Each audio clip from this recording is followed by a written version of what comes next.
The mining colony on Velthros 7 was a place where hope went to die. Taiwan had learned this truth 6 months ago when he signed his contract. The pay was good, they said. Just 2 years of work and he could return to Earth with enough money to buy a house.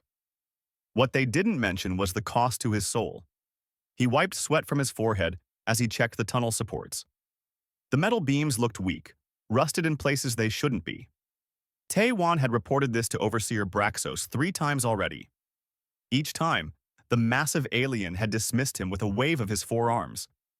Production targets matter, human, not your complaints, Braxos had said last week.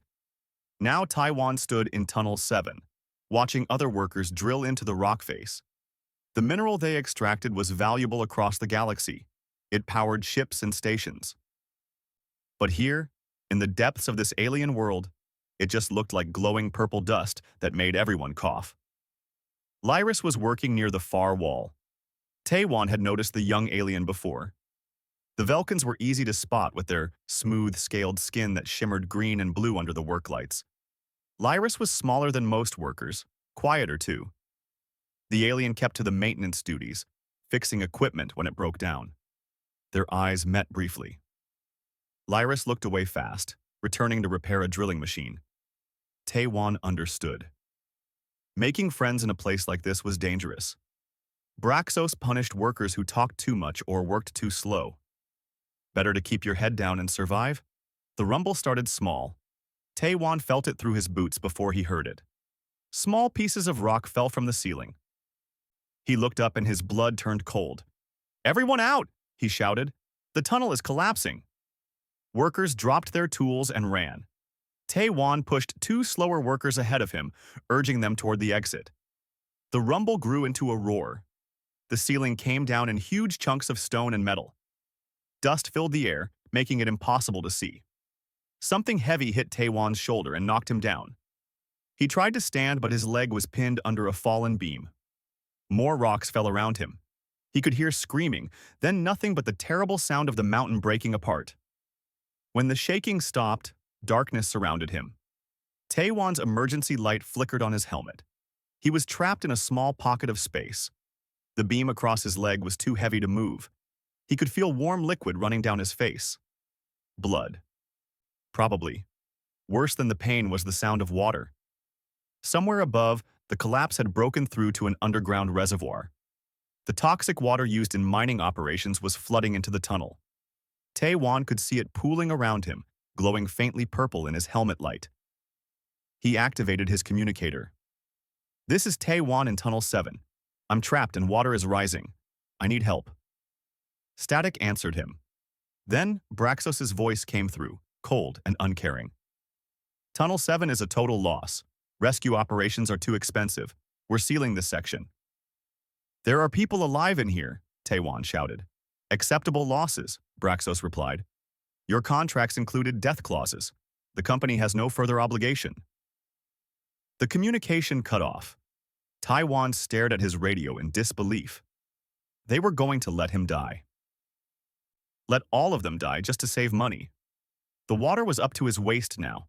The toxic chemicals in it burned his skin even through his work suit. He had maybe 20 minutes before the water reached his helmet. Taiwan closed his eyes. He thought about Earth, about his family. His sister had just had a baby. He would never meet his niece now. The thought made him want to cry, but he was too tired and too angry. A sound made him open his eyes. Metal scraping against stone.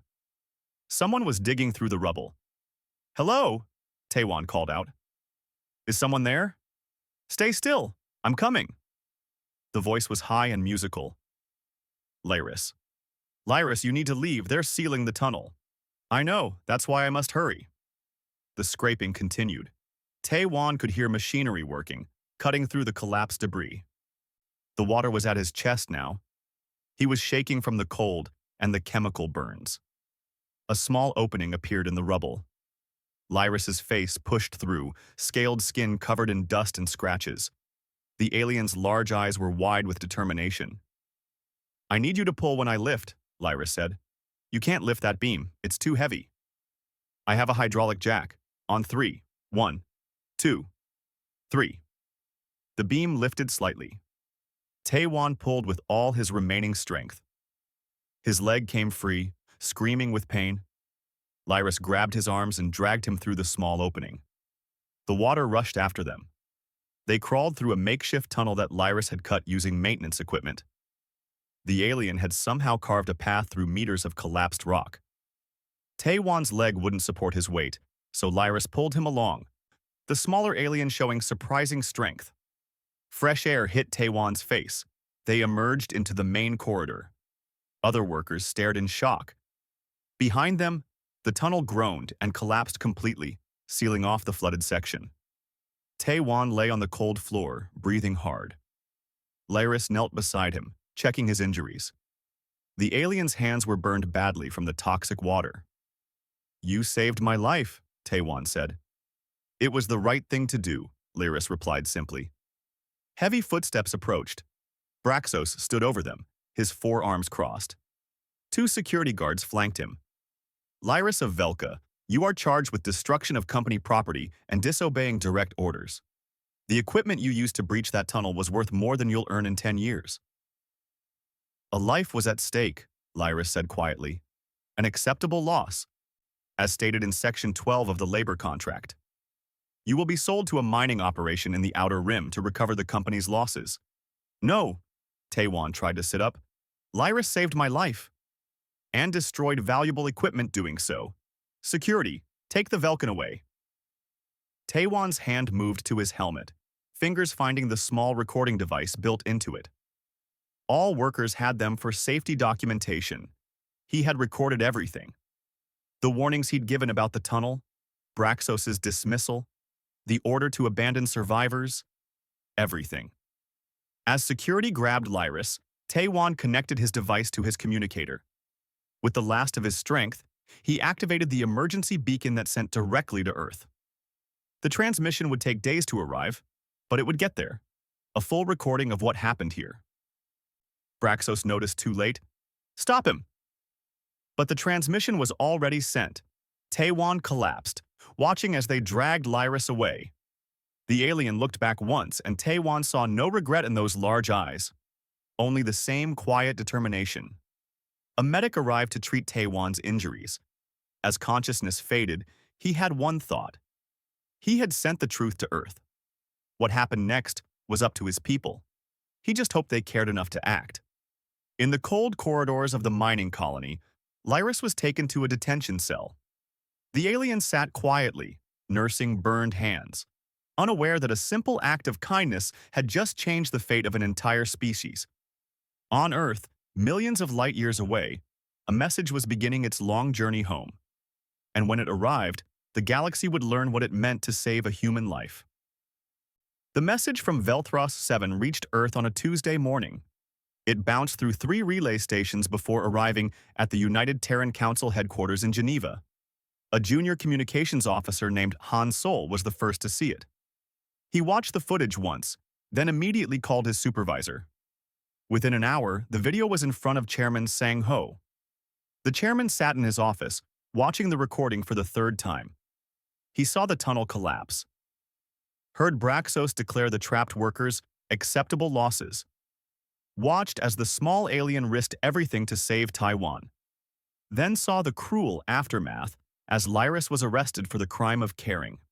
Sang Ho was a politician who had spent 30 years in government. He thought he had seen every kind of cruelty, but this made his hands shake with anger. "Send this to every news network on Earth," he ordered. "I want everyone to see this." By evening, the footage had spread across the entire planet. People watched it on their phones, their computers, their wall screens. They saw a stranger risk their life to save a human. They saw that stranger punished for it. And something old and primal woke up in humanity's collective consciousness. Ambassador Wu Bin was called back from a diplomatic mission to attend an emergency council meeting. He arrived to find the chamber packed. Every representative was present. That never happened. "We need to discuss our response," Chairman Sang Ho began. "What response?" asked one representative. "We can't start a war over one person." "One person who saved one of ours," another shot back, "and is now being punished for it." The argument grew heated. Dr. Bomi, the council's top xenobiologist, raised her hand for attention. The chamber quieted. "I've been researching the Velkans," she said. "There are only 3 million of them left in the entire galaxy. They're scattered across mining colonies and labor camps, working in conditions like what we saw. Their homeworld was destroyed 50 years ago. They have no government, no military, no one to speak for them." She pulled up data on the main screen. Images of Velkans working in terrible conditions across dozens of worlds. "They're dying out," Dr. Bomi continued. "In another generation, they'll be extinct. The Carl Consortium owns most of their contracts. They're treated as property, not people." The chamber fell silent. Representatives looked at the images, at the faces of Velkans who looked so much like Lyris. Chairman Sang Ho stood. "In human culture, across every nation and every time period, there's been one constant. When someone saves your life, you owe them a debt. Not a monetary debt, a debt of honor." He pointed at the screen. That alien didn't know Taiwan, didn't know humans, could have ignored the situation and stayed safe, but chose to act, chose to risk everything, for a stranger. "And we're going to go to war over this?" the skeptical representative asked.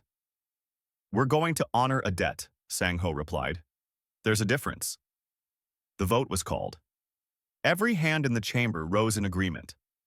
Earth would invoke the protection protocol, something that had never been used before. Lyris, and by extension all Velkans, were now under Earth's protection. Admiral Hyjin received her orders that same night. She stood on the bridge of her flagship, reading the message twice to make sure she understood. "They want us to retrieve all the Velkans?" her second officer asked. "All of them," Hyjin confirmed. "Every single one. That's 3 million beings scattered across 47 different locations, some in heavily defended territories." "I'm aware." Hyjin looked out at the stars. "Prepare the Third Fleet for immediate deployment. Send out calls for volunteers. We're going to need more ships and more personnel." The response shocked everyone. Within 48 hours, over 2 million people had volunteered. Retired military personnel came back. Civilian ships were converted to support vessels. Factories that had been idle for years roared back to life, building weapons and supplies. On Earth, the mood was unlike anything in recent history. Humans were angry. Not at each other for once, but united in a common purpose. Someone had helped one of their own, and now that someone needed help. Ambassador Wu Bin prepared for his mission. He was to deliver Earth's ultimatum to the Carol Consortium. He knew they would refuse. The Carol were powerful, backed by the even stronger Dranith Empire. They wouldn't just hand over valuable labor because one species asked nicely, but he had to try. The meeting took place at a neutral station. The Carl representative, a massive creature named Vex, listened to Wu Bin's demands with obvious amusement. "Let me understand," Vex said. "You want us to release all Velkan workers with no compensation because one of them saved one human?" "Yes," Wu Bin replied calmly. "And if we refuse? Then we'll take them." Vex laughed, a wet gurgling sound. "You're a minor species from a backwater system. You have what, 60 warships? We have thousands. The Dranith Empire has tens of thousands. You're making threats you cannot back up." "I'm making promises we will keep," Wu Bin corrected. "Then you're fools. The Carol Consortium rejects your demands. The Velkan workers are our legal property. If you attempt to take them by force, the Dranith Empire will crush your pathetic fleet." Wu Bin stood. "Then we understand each other? When we come for them, don't say you weren't warned." Back on Velthros 7, Overseer Braxos watched the news with growing concern. Earth was actually mobilizing over this. He had thought they would complain, maybe impose some trade restrictions, not prepare for war. To prove the consortium wasn't intimidated, he made a decision. He selected 3 Velkan workers at random and had them executed in the colony's central plaza. Then he had Lyris brought from detention. The small alien stood before him, chains on wrists and ankles. "Your human friends think they can frighten us," Braxo said. "Let's show them what happens to property that destroys company assets." He activated a live feed that broadcast across multiple systems.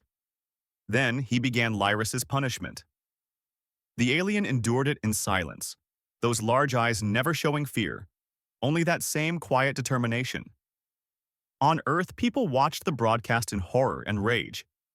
Chairman Sang-ho received 10 million messages in 1 hour, all saying the same thing: stop talking, act. He called Admiral Hye-jin. How soon can you move? The fleet is ready now, sir. We've been waiting for the order. Then go. Bring them home. Bring all of them home. Admiral Hye-jin smiled grimly. Yes, sir, with pleasure. The Third Fleet launched from Earth orbit in a ceremony watched by billions. 47 warships, along with countless support vessels. They weren't the largest force ever assembled, but they moved with a purpose that made other species watching take notice. Humans were going to war, not for territory, not for resources, not for political gain. They were going to war because someone had shown kindness to one of their own, and in doing so, that someone had become one of them. The galaxy was about to learn a lesson it would never forget. You could kill a human and they might negotiate. You could cheat a human and they might forgive. But if you hurt someone who helped a human, then you had made an enemy that would cross the stars to make you pay. The fleet set course for Velthros 7. Their mission was simple: rescue every Velkan, regardless of cost, and anyone who stood in their way would face the full fury of a species that valued loyalty above all else. In her cell, Lyris didn't know that help was coming. She only knew that she had done the right thing, and if she died for it, at least she had saved a life.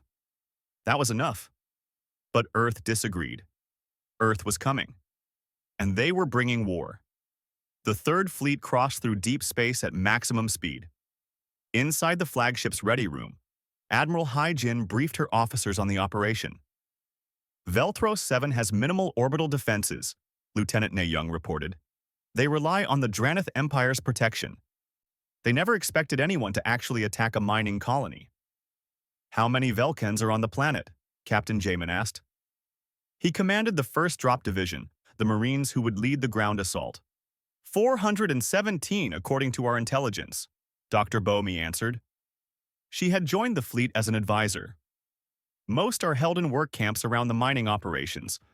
Lyris is being kept in the main detention facility. Admiral Hye-jin studied the tactical display. We hit hard and fast. Captain Jamin, your Marines drop first. Secure the detention facility and the work camps. Disable their communications before they can call for Dranith reinforcements. What about civilian casualties? An officer asked. The Carl administration are not civilians. They're slavers. But any worker who doesn't resist is to be left unharmed. We're here for the Velkans, nothing else. The briefing ended. Hye-jin walked to her private quarters and opened a secure channel to Earth. Taewon's face appeared on the screen. The young engineer had recovered from his injuries and was now helping coordinate the operation. We're 6 hours out, Hye-jin told him.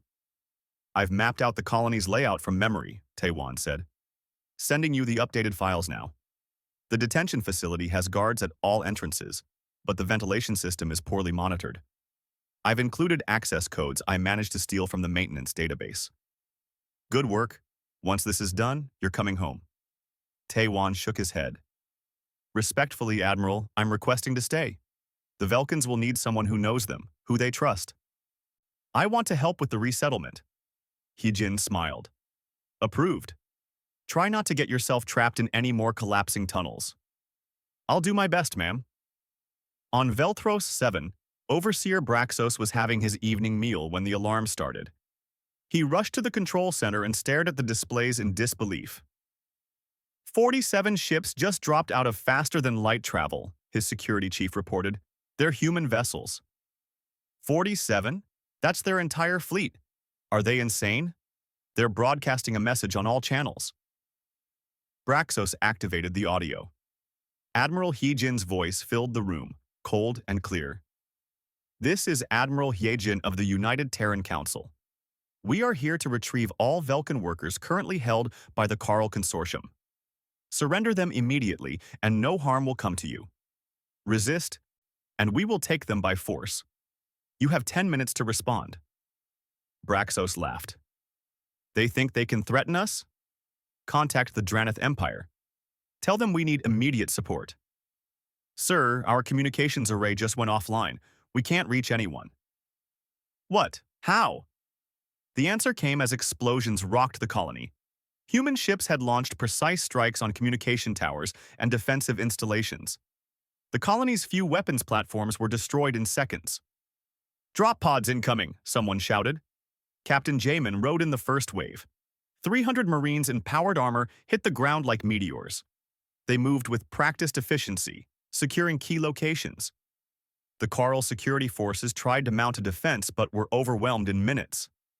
Inside the detention facility, Lyris heard the sounds of battle.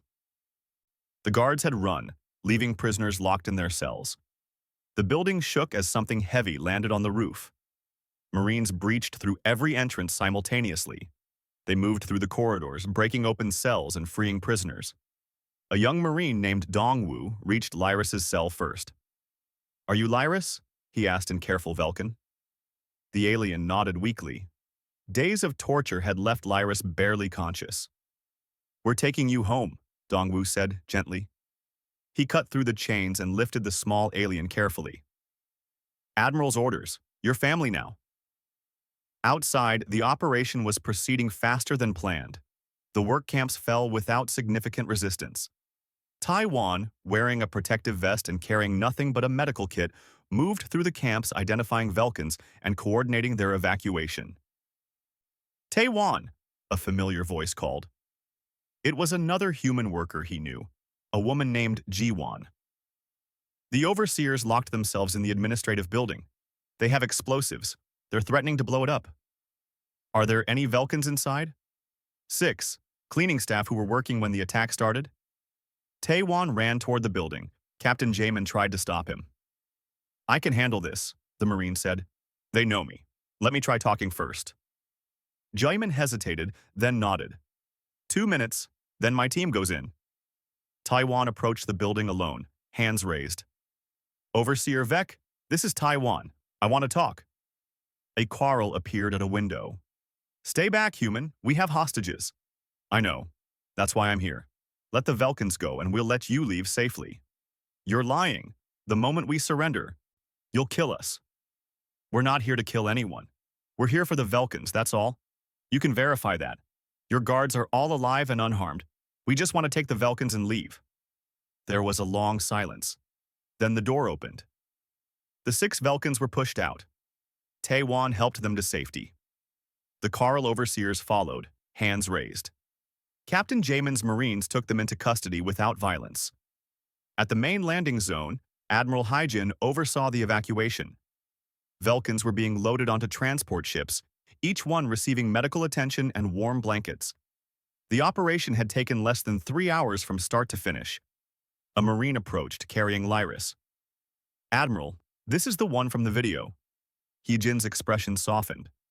She took Lyris from the Marine's arms personally, carrying the small alien to the medical ship herself. "Your kindness will never be forgotten," Hyjin whispered.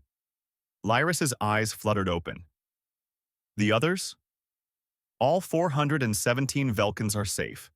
You're all going somewhere better. You came for us. One of you saved one of ours. That makes all of you ours to protect." As the last transport lifted off, Braxos was brought before Admiral Hyjin in restraints. "You've started a war you cannot win," he spat. "We haven't started anything," Hyjin replied calmly. "We've ended it. Your operation here is finished. We're taking every Velkan from every Coral facility in the galaxy. 46 more locations to go. The Draneth Empire will destroy you. They're welcome to try, but first, you're going to stand trial. On Earth. For crimes against sentient beings." The fleet departed Velthros 7, leaving the mining colony intact but empty of Velkans. News of the raid spread across the galaxy within hours. The galactic community reacted with shock. Humans had actually attacked an established operation. They had used military force to rescue workers. The Coral Consortium demanded action from the Galactic Assembly. The Draneth Empire issued threats. But Earth's response was simple and clear. They weren't stopping.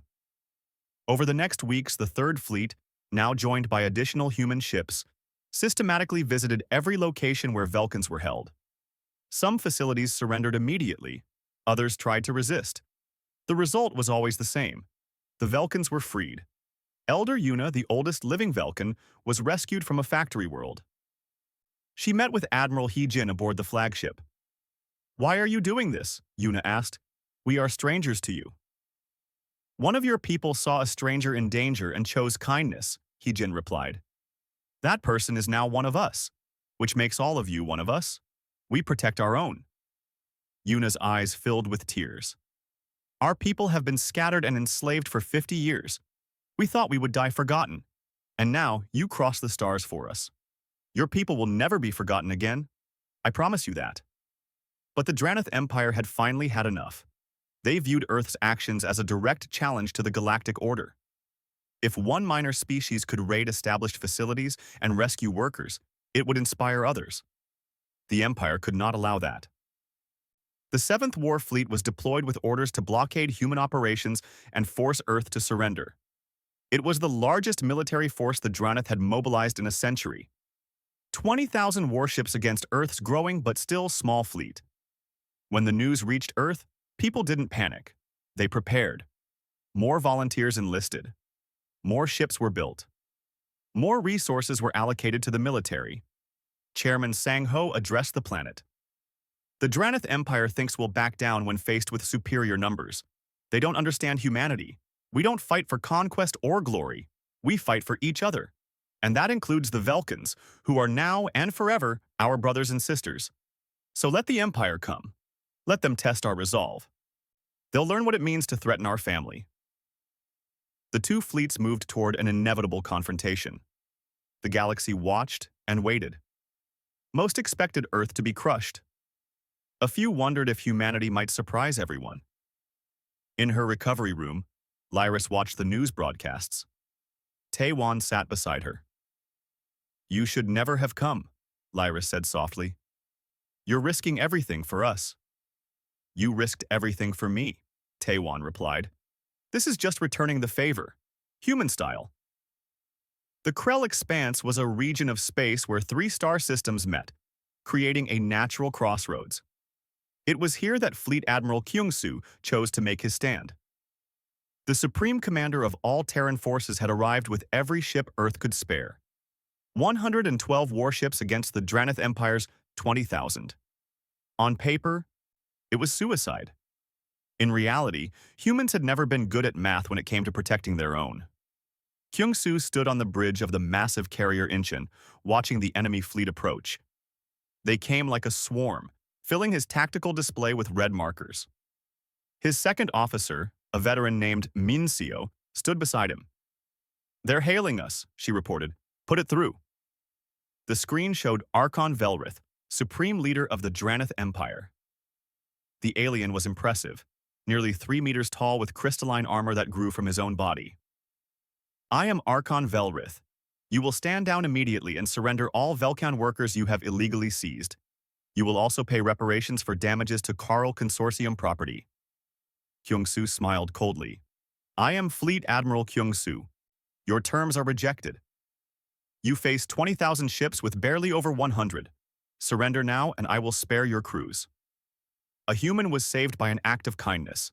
That debt will be repaid in full. Stand aside or learn why Earth has never lost when we fight for each other." Velrith's expression hardened. "Then you have chosen extinction. I will show the galaxy what happens to species that challenge the Empire." The transmission ended. Kyung-soo turned to his crew. "All ships, battle formation Delta. Remember your training. We don't need to destroy them all. We just need to break their will to fight." The Dranath fleet advanced in a standard wall formation, confident in their overwhelming numbers. They had fought 100 wars and won them all through sheer force. They expected the humans to either flee or die quickly. They got neither. The human fleet split into small groups and attacked from multiple angles simultaneously. Their ships were faster, more maneuverable than the heavy Dranath vessels. They didn't try to match firepower. Instead, they targeted command ships, communication relays, and supply vessels. What shocked the Dranath most was the coordination. Human ships worked together with a precision that seemed impossible. When one ship was damaged, others immediately moved to protect it. When an enemy formation looked vulnerable, multiple human vessels attacked it at once, Captain Jamin led a boarding action that would become legendary. His marine company, just 300 soldiers, boarded the Draneth flagship through a damaged airlock. The fighting was brutal and close. The Draneth were larger and stronger. But humans fought with a ferocity that terrified their enemies. Jamin's team pushed through corridor after corridor. They took casualties but never stopped. Their mission was clear: capture Archon Velrith and force a surrender. On the bridge of the Draneth flagship, Velrith watched in disbelief as his forces struggled. The humans were outnumbered, but they fought like they had already won. Every time his ships destroyed a human vessel, 2 more would attack the ship that made the kill. It was vengeful, personal combat unlike anything in the Draneth military doctrine. Archon, human soldiers have breached the ship, his security commander reported. They're fighting toward the bridge. How many? Approximately 300. We have 3,000 troops on this ship. Stop them. But stopping them proved impossible. The humans used tactics that seemed insane. They used themselves as shields to protect wounded comrades. They fought in small teams that covered each other perfectly. When cornered, they didn't surrender. They fought harder. Captain Jamin reached the bridge with 87 Marines still standing.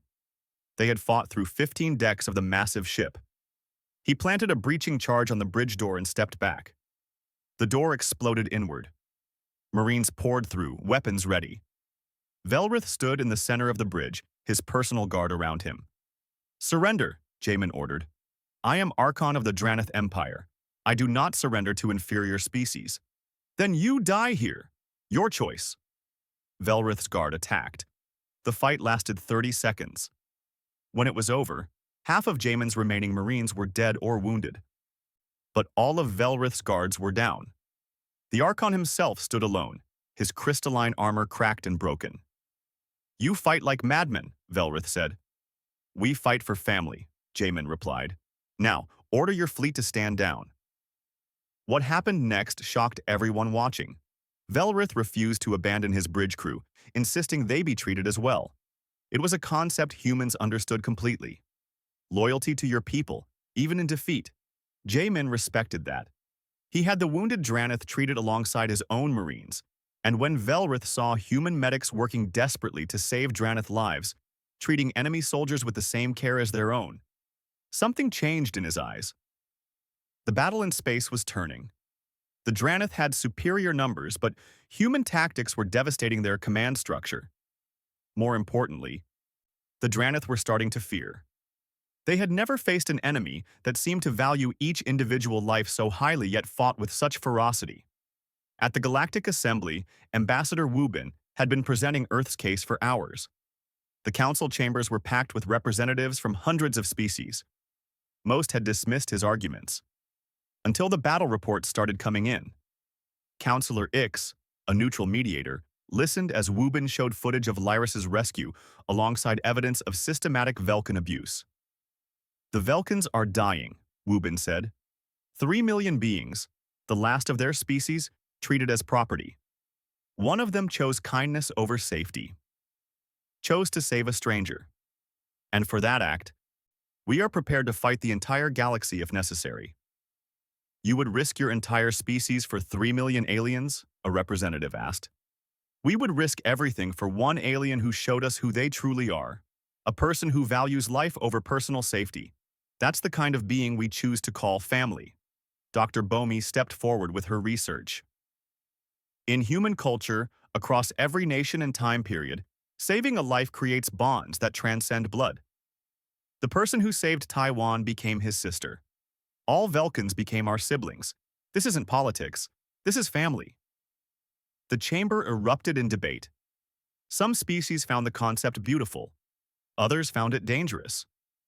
If humans would fight this hard for strangers, what would they do for actual allies? Counselor Ix called for order. "The evidence is clear. The Velkans have been systematically abused. The question is whether the Assembly will act or whether Earth will act alone." News from the battle reached them. The Draneth flagship had been captured. Archon Velrith was in human custody. The Draneth fleet was requesting a ceasefire. The chamber fell silent. Earth had actually done it. They had fought the Empire and won. Counselor Ix made a decision. I propose the Velkan Freedom Accord. All Velkans are granted full sovereignty and protection status. Any species that employs Velkans must provide fair compensation and humane conditions. Violations will face assembly sanctions. The vote was called. Species that had been silent now voted yes, not wanting to face Earth's anger. The accord passed overwhelmingly, but Ambassador Wubin wasn't satisfied. The accord is a good start. But we're not leaving even one Velkan behind. We'll continue our operations until every single one is free. That could take months, Counselor Ick said. Then it takes months. We have time. We have determination. And we have a debt to repay. On the flagship, Fleet Admiral Kyung-soo received word of the accord. He also received Archon Velrith's surrender. The Dranith Empire agreed to a non-aggression pact with Earth and would support Velkan freedom. Kyung-soo met with Velrith in the medical bay where the Archon was being treated for his injuries. Your people are remarkable, Velrith said. I have fought for centuries. Never have I seen such loyalty, such willingness to sacrifice for others. It's who we are, Kyung-soo replied. Your empire is built on strength and conquest. We respect that. But humanity is built on something else: connection, family, debt. I understand now why you fight. I respect it, even as it defeated me. Will the Empire honor the peace? Yes. You have earned that much. And perhaps there is wisdom in your way of thinking. News of the victory spread across Earth. People celebrated in the streets. But Chairman Sang-ho reminded everyone that the work wasn't done. There were still Velkans to rescue. In her room on the medical ship, Lyris watched the broadcast with Taewon beside her. The small alien was crying softly. So many humans died for us, Lyris said. Hundreds of ships destroyed, thousands of lives lost, all because I pulled you from the water. No, Taewon said gently. All because you showed us who you are. Someone who values life. Someone who chooses kindness. That's worth fighting for. That's worth dying for. I don't understand your species. We're pretty simple, really. You save one of us, we save all of you. That's the deal. Elder Yuna joined them. The old Velkan looked tired but hopeful. The assembly voted to grant us sovereignty. They're offering us a world to settle, a place to rebuild. Which world? Lyris asked. Yuna smiled. Earth is giving us one. A planet they were terraforming for themselves. They say we need it more. Taewon grinned. Welcome to the neighborhood. Earth's only 8 light years away. We'll be good neighbors. The war wasn't completely over. There were still facilities to liberate, still Velkans to rescue. But the hardest part was done. The galaxy had learned its lesson. You could cross humanity in many ways, but if you hurt someone who helped a human, you made an enemy that would never stop until justice was served. 3 months after the Battle of Krell Expanse, the last Velkan labor camp was liberated. Earth's ships had visited all 47 locations, sometimes meeting resistance, often finding facilities already abandoned as word spread. Every single Velkan was accounted for. Even the dead were brought home, their remains recovered so they could be properly honored. The total count was 3,247 living Velkans, plus another 8,000 who had died in captivity over the past 50 years. Earth recovered them all.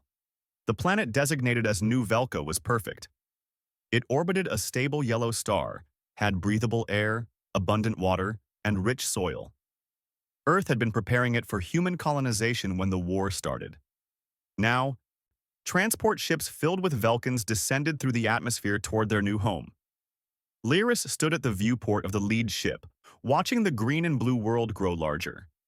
The aliens' injuries had healed, leaving scars that would never fully fade.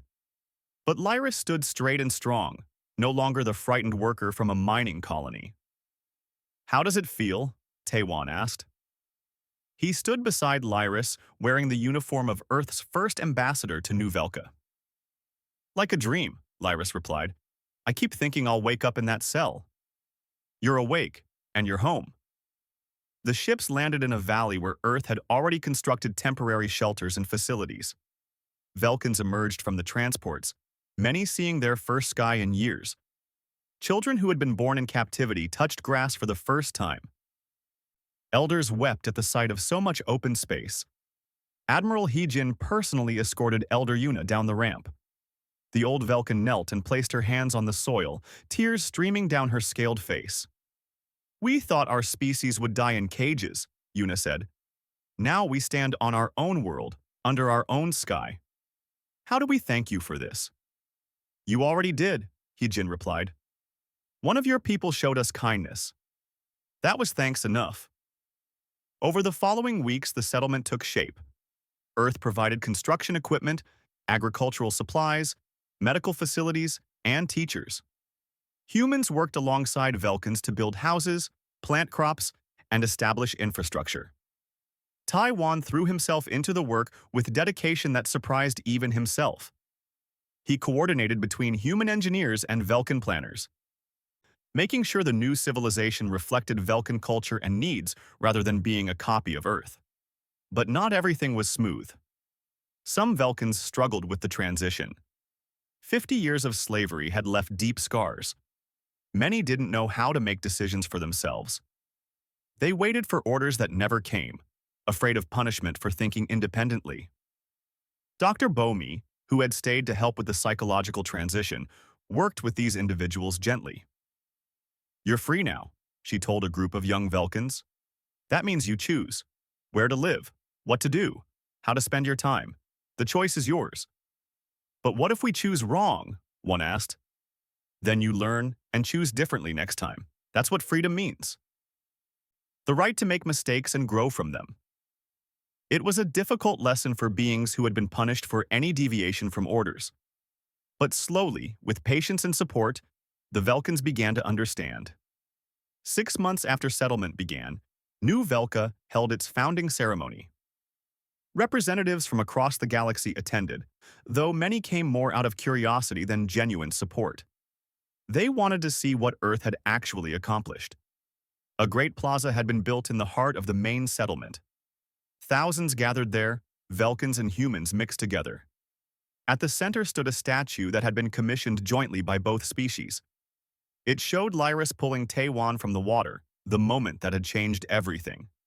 The statue was carved from stone, native to New Velka, standing 10 meters tall. At its base was an inscription in both Velkin and human languages. Lyris was chosen to speak first at the ceremony.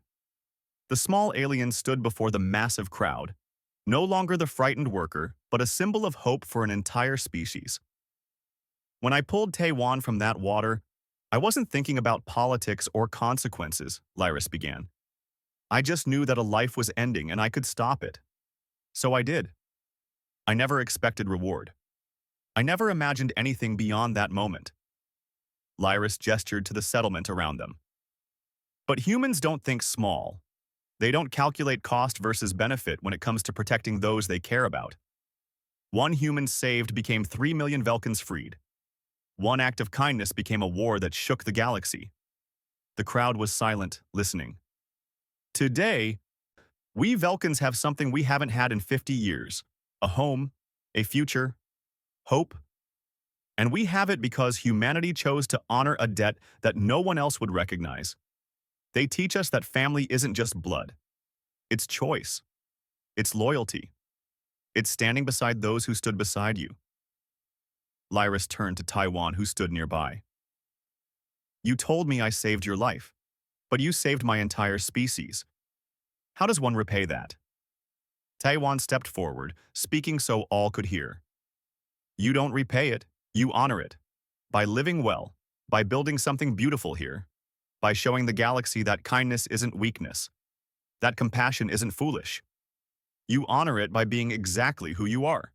People who see a stranger drowning and dive in to help." Chairman Sang Ho came forward, representing Earth. In his hands was a document, printed on material designed to last 1,000 years. "Today, we establish the Terran-Velkin Alliance," he announced. "Not a treaty of convenience, not a political arrangement, a covenant of family. Earth pledges to defend New Velka as we would defend Earth itself. In return, the Velkins pledge nothing, because family doesn't require payment." Elder Yuna accepted the document with trembling hands. We pledge anyway, she said. We pledge our loyalty, our friendship, and our support. Not because we must, but because we choose to. You cross the stars for us. We will stand beside you, always. The two leaders signed the covenant. The crowd erupted in cheers, Velkans and humans celebrating together. Ambassador Wubin watched from the side, reflecting on how far they had come. 3 months ago, most galactic species had dismissed Earth as reckless or insane. Now, requests for alliances were flooding in. Everyone wanted to be friends with the species that would go to war for those who helped them. But Earth was selective. They remembered who had stood with them and who had stood aside. The Draneth Empire, surprisingly, had become trading partners. Archon Velrith himself had attended the ceremony, his crystalline armor still showing cracks from his battle with human marines. He approached Taiwan after the speeches. Your people continue to amaze me. You spend vast resources on beings who can offer little in return. They offer everything that matters, Taiwan replied. Loyalty, friendship, the knowledge that when we need help, they'll be there. Practical benefits would be more valuable, would they? Can you buy loyalty? Can you purchase the certainty that someone will risk everything for you? Velrith was silent for a moment. No, you cannot. Perhaps that is why my empire has many subjects but few true allies. It's not too late to change that. The Archon smiled, a gesture that still looked strange on his crystalline features. Perhaps. Your people have taught me much about strength. Real strength. The kind that comes from bonds rather than force. As the sun set on New Velka's first day as a sovereign world, Lyris and Taiwan stood together watching the celebration. Music played, mixing human and Velkan styles. Children of both species ran through the plaza, laughing. Do you ever regret it? Taiwan asked. That moment in the tunnel. All of this started because you made one choice. Never, Lyris said firmly. I would make the same choice every time. Even knowing it would lead to war, I couldn't let you die. The galaxy is different now because of you. The galaxy is different because humans refuse to forget kindness. I just provided the spark. Your people built the fire. 5 years later, that fire would be tested again. An unknown enemy attacked Earth's outer colonies without warning or provocation. The assaults were brutal and overwhelming. Earth's forces fought back but were outnumbered. On New Velka, Elder Yuna called an emergency council. The Velkans debated for less than 5 minutes. Earth came for us when we were strangers, Yuna said. Now they are family. We stand with them. Every Velkan ship capable of combat launched toward Earth. They were joined by the Draneth Empire's fleet. Archon Velrith sent a message. You taught us about loyalty. Now we demonstrate that we learned the lesson. When the combined fleet arrived at Earth's defense line, Admiral Heejin, now aged but still commanding, opened a channel to the Velkan flagship. Laris's face appeared. The small alien now wore the uniform of a fleet commander, scars visible but wearing them with pride. You marched to war for us, Lyris said simply. Now we stand beside you. Because that's what family does. Taiwan, standing beside Admiral Heejin, felt tears in his eyes. He had pulled a drowning person from toxic water 5 years ago. No, that wasn't right. Lyris had pulled him from the water. He had just sent a message home. But that message had changed the galaxy. It had proven that kindness, loyalty, and honor weren't weaknesses. They were the strongest forces in the universe when backed by conviction and courage. The statue in New Velka's plaza stood as a reminder. One act of kindness, one life saved, one species reborn, and a bond that would never break, forged not in conquest or politics, but in the simple act of one being choosing to save another. That was the covenant. Today and always.